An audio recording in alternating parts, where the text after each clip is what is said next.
Hi, this message is for Aquarius, Sun, Moon, or Rising. You could be a cross watcher, and this message could be for you because energies can go both ways. Also, if you were drawn to this message, it could be for you because you could have strong placements in Aquarius in your chart. And this is your Tarot and Archetype message. I pulled one oracle card for the overall energy and then the archetype cards, some tarot cards, and I'll clarify with another deck for tarot cards during the reading. Also, I just wanted to let you guys know that I am experimenting with how I communicate and seeing how it affects my reality. And if you are interested in that or want to see what that's about, I put a link down below for the video that I made about it. It's just a short video. And if you want to do it too, that's cool. But anyway, that's down below. Also, I want to thank everyone for the likes and subscribes. If you're a new subscriber, if you want to see more, subscribe.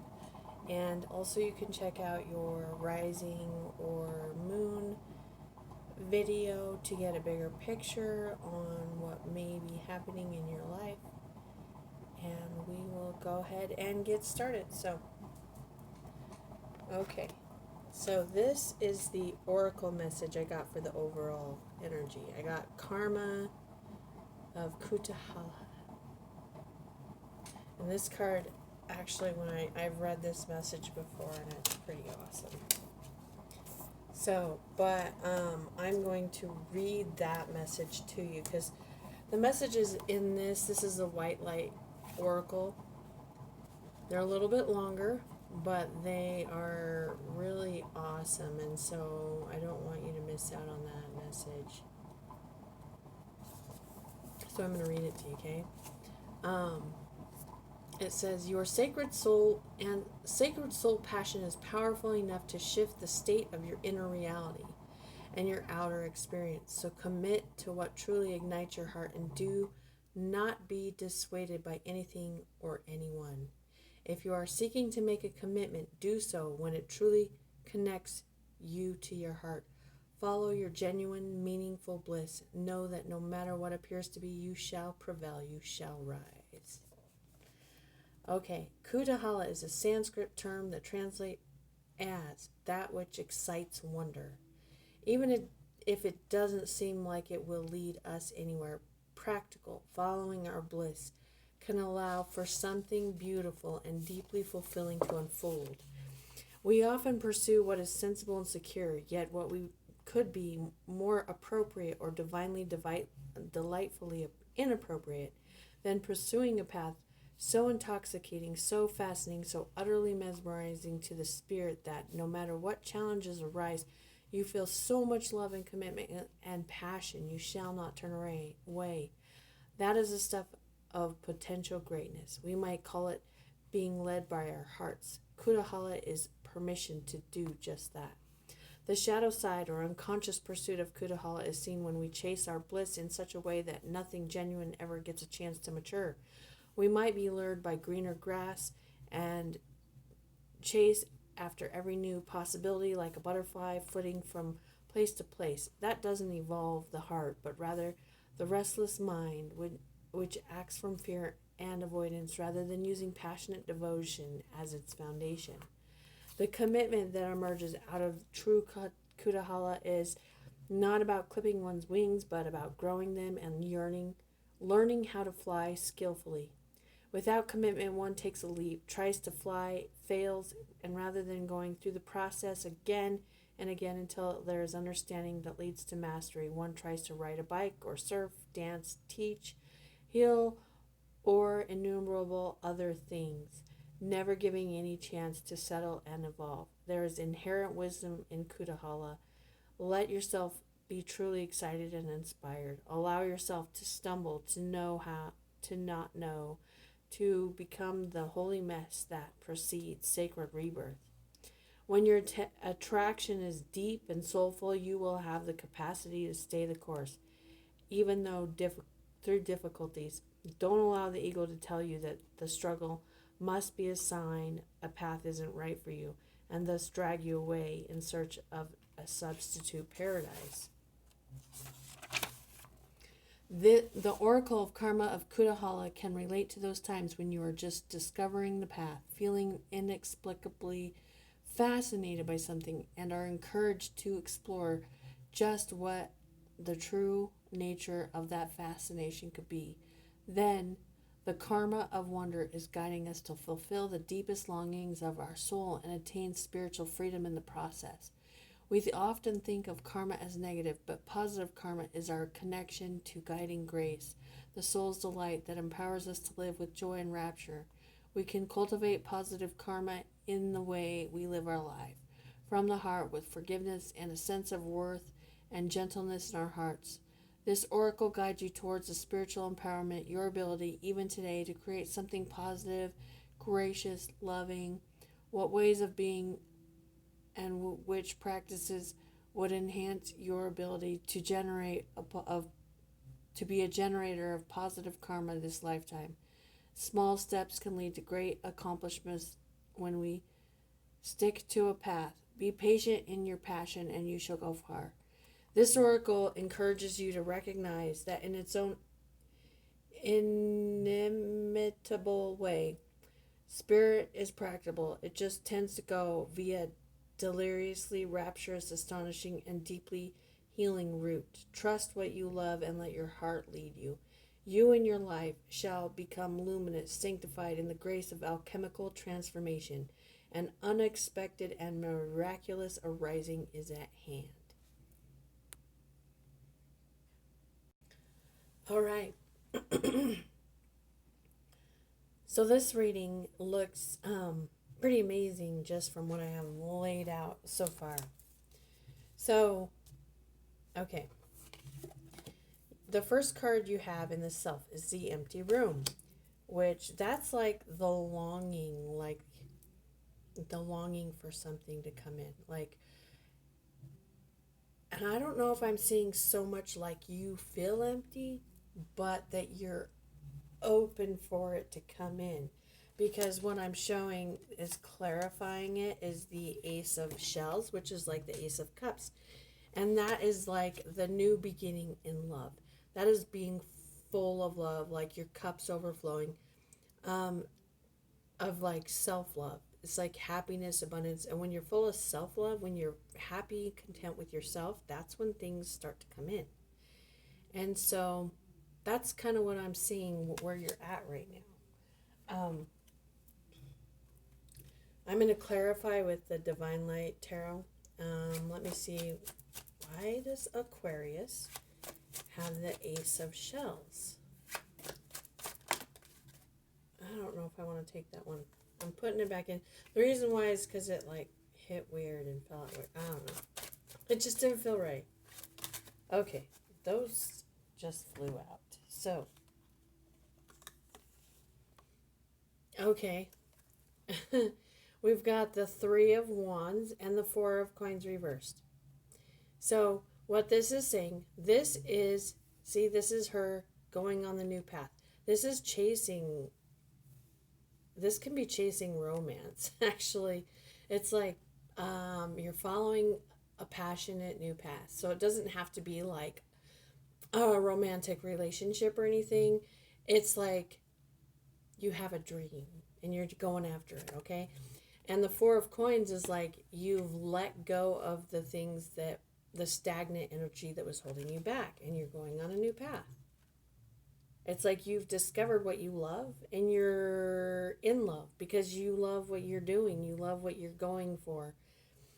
And that's what I'm seeing you're doing right now. Now, the subconscious energy that's like kind of driving this is the riddle. The riddle is like trying to figure something out. Like you're curious, like you're open, almost like, yeah, you're just trying to figure something out, right? But the key to the riddle is like letting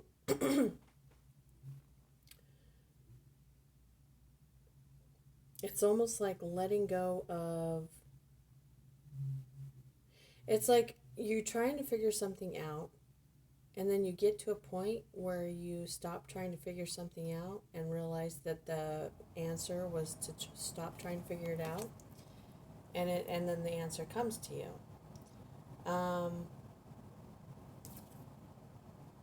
It's clarified with the Page of Feathers reversed. The Page of Feathers reversed is like, it's kind of like an immature energy. I'm going to see real quick in this book if they have anything specific about that. Okay, it says question everything and examine facts before passing judgment. So what I'm getting is that you may be prematurely thinking you found answers that you haven't found quite yet. But it's like you're on that search.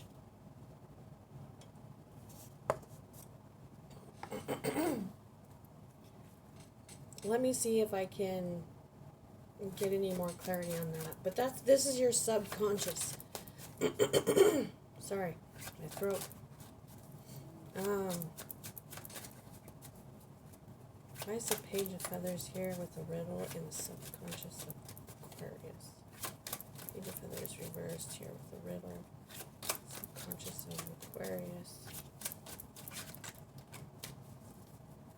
Page of Feathers reversed in the subconscious.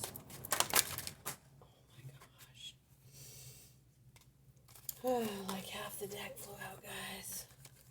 Come on. Let's try that one more time. These cards have been kind of crazy tonight.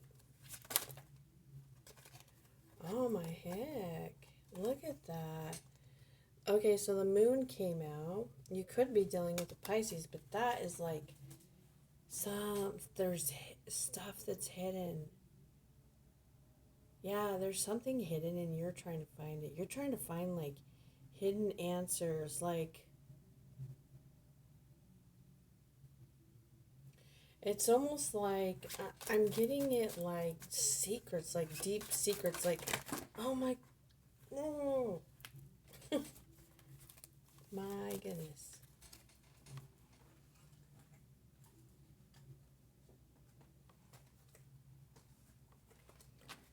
Okay. Let's try that again. Okay, why is the moon here for Aquarius? You got like a lot of cards coming out.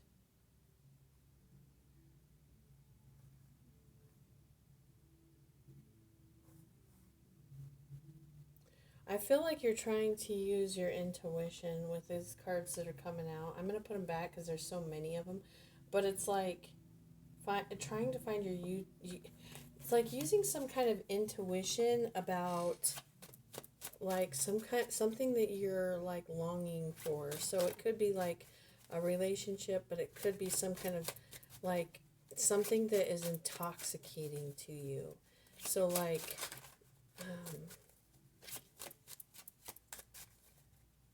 could be something like deeply inspiring.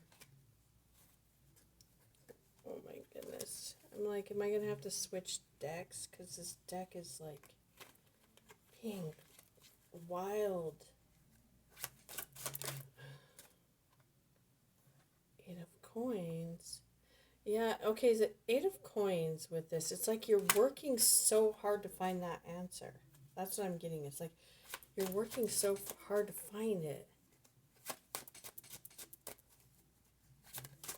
Like too hard. Because you need to let it come to you. Yeah, because like you've got the Nine of Wands now. This is like you're making it burdensome on yourself because of how hard you're working to figure it out. And it has to do with something that you love. So it could be like trying to find love, you're working too hard, or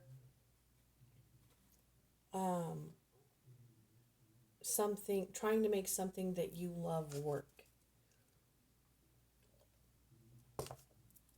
So let's go to the past energies and see what they have to say. Okay, past energies. So I have the Self card clarified with the King of Acorns, which is like the King of Wands in the traditional tarot. So what I'm seeing here is that you've done a lot of work, and that's why you've got the Ace of Cups in the Self position right now. You've done a lot of work on the Self.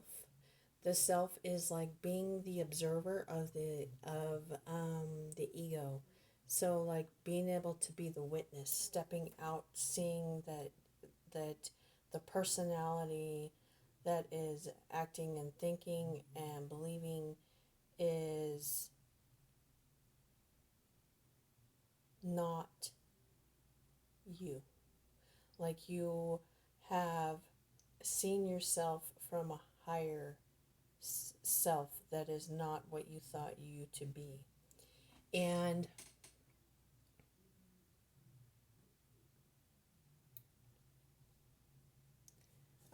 with the King of Acorns, it's like because you've done so much work on yourself and developing yourself, it's like you are driven, passionate, optimistic, innovative.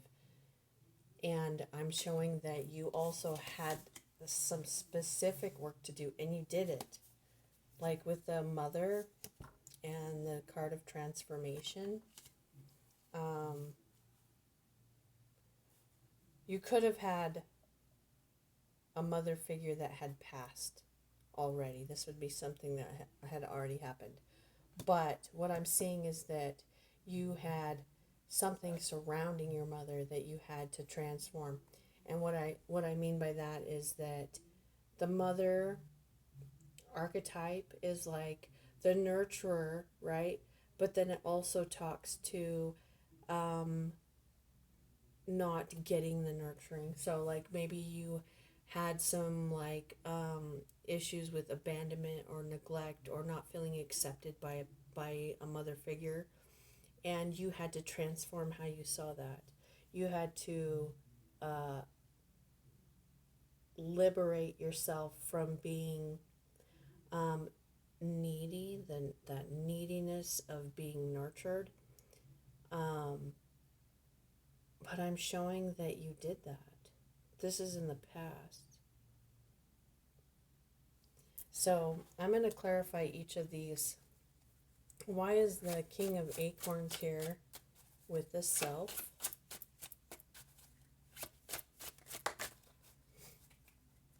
Okay, we got the High Priestess. This is like using your intuition. This is, the High Priestess is connected with like the higher innate wisdom, the higher self. Like that's how you have, this is the work that you did. This is how, yeah, I'm just seeing this like connection. What's the Mother with, oh my gosh. Okay, what's the Mother with the transformation? Why does Aquarius have Mother transformation? If you're a parent, I'm also seeing that you may have become a better parent, like transformed how you are as a parent. We've got the King of Cups reversed. And on the bottom of the deck was Six of Swords. So you may have had to move away from a parent that could, because you could have had a parent that was an issue. Yeah, because there is a Five of Swords here. This is like, because transformation can also be endings. So it's like, and with the Five of Swords, it's like, it's better for you to leave, but you still feel like you lost. It's like winning a battle, but feeling like you still lost something that you loved. And What is the Five of Swords? King of Cups reversed. I'll see if I can get one more. But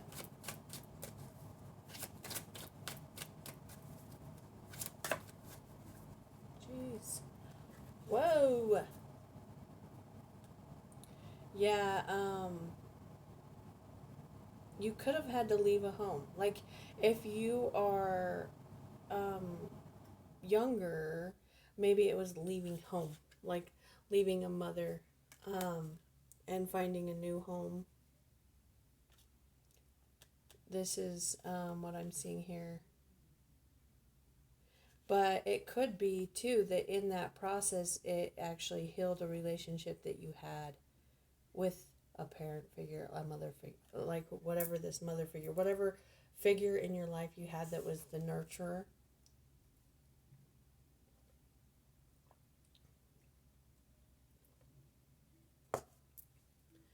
I'm like really thirsty. Okay, so let's go to the future energies. I'm going to go to the potential energy that's crowning you right now, because this is amazing, actually. You've got agape, which is like the universal love card. And then you've got the Knight of Cups. Knight of Shells, which is like the Knight of Cups, okay? This is like a few different things. This can be an offer of love coming in, like you actually, because you are filled with this love, right? You actually have a love offer coming in. But more than that, this is the energy of being like ready to offer love to the world. So you're ready to offer love. And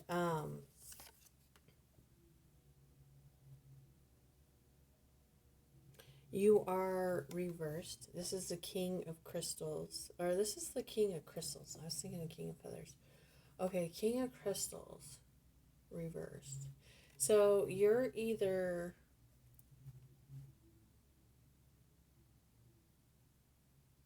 You might actually have an earth sign that you're offering love to or coming in. But that card, when it's reversed, it can be like a lack, like afraid to commit. I'm going to look and see what it says in here real quick about it being reversed, if there's any additional message. Let's see.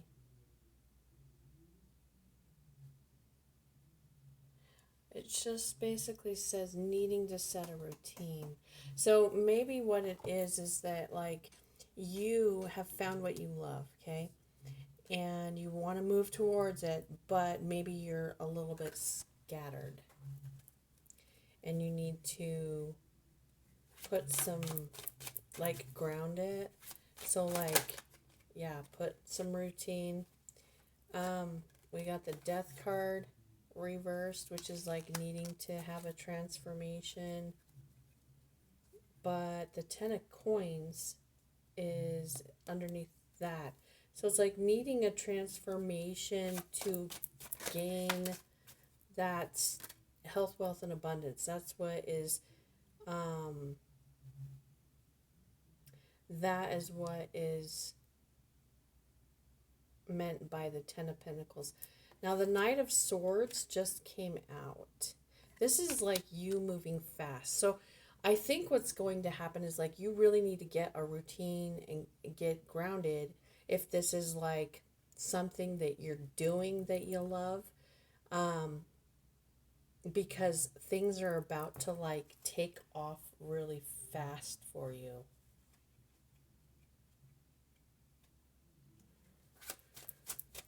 Well, I'm going to get one more, okay? Why is the King of Crystals reversed? I want to know what the King of Crystals is reversed for. Ace of Wands. I'm going to get one more. Knight of Coins.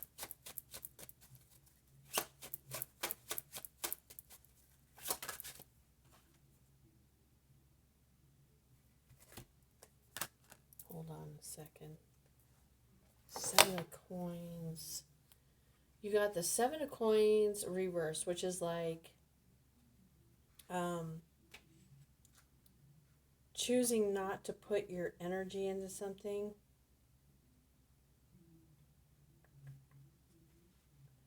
Hold on just one moment. I'm going to check something out real quick. Knight of Swords.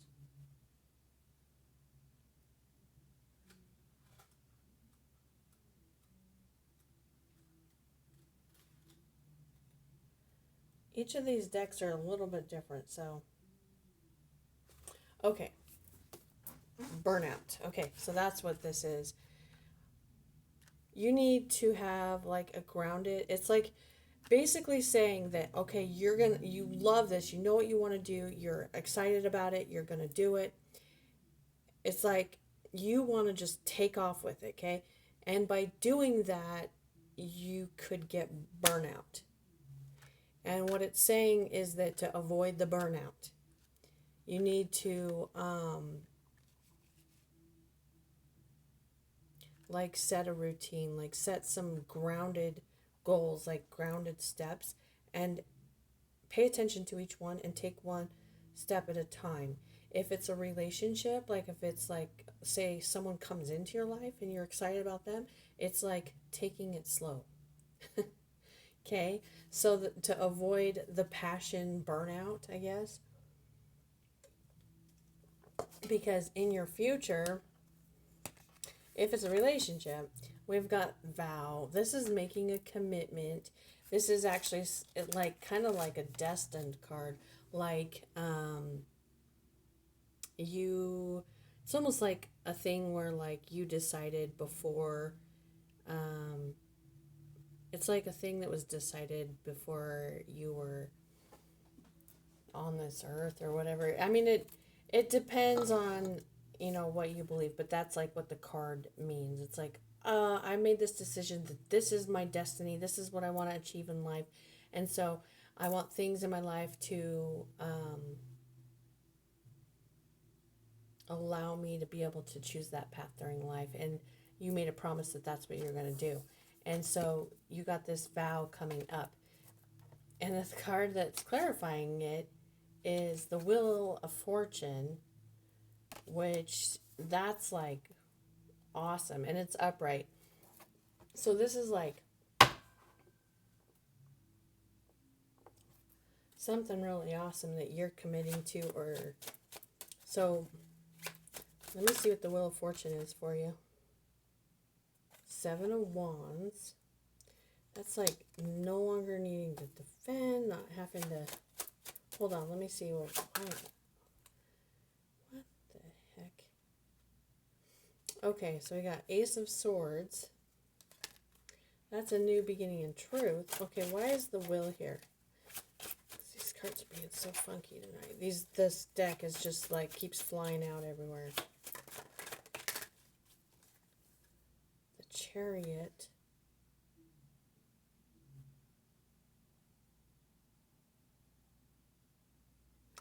Hold on, I'm going to shuffle this deck real quick because I just want to see this being weird.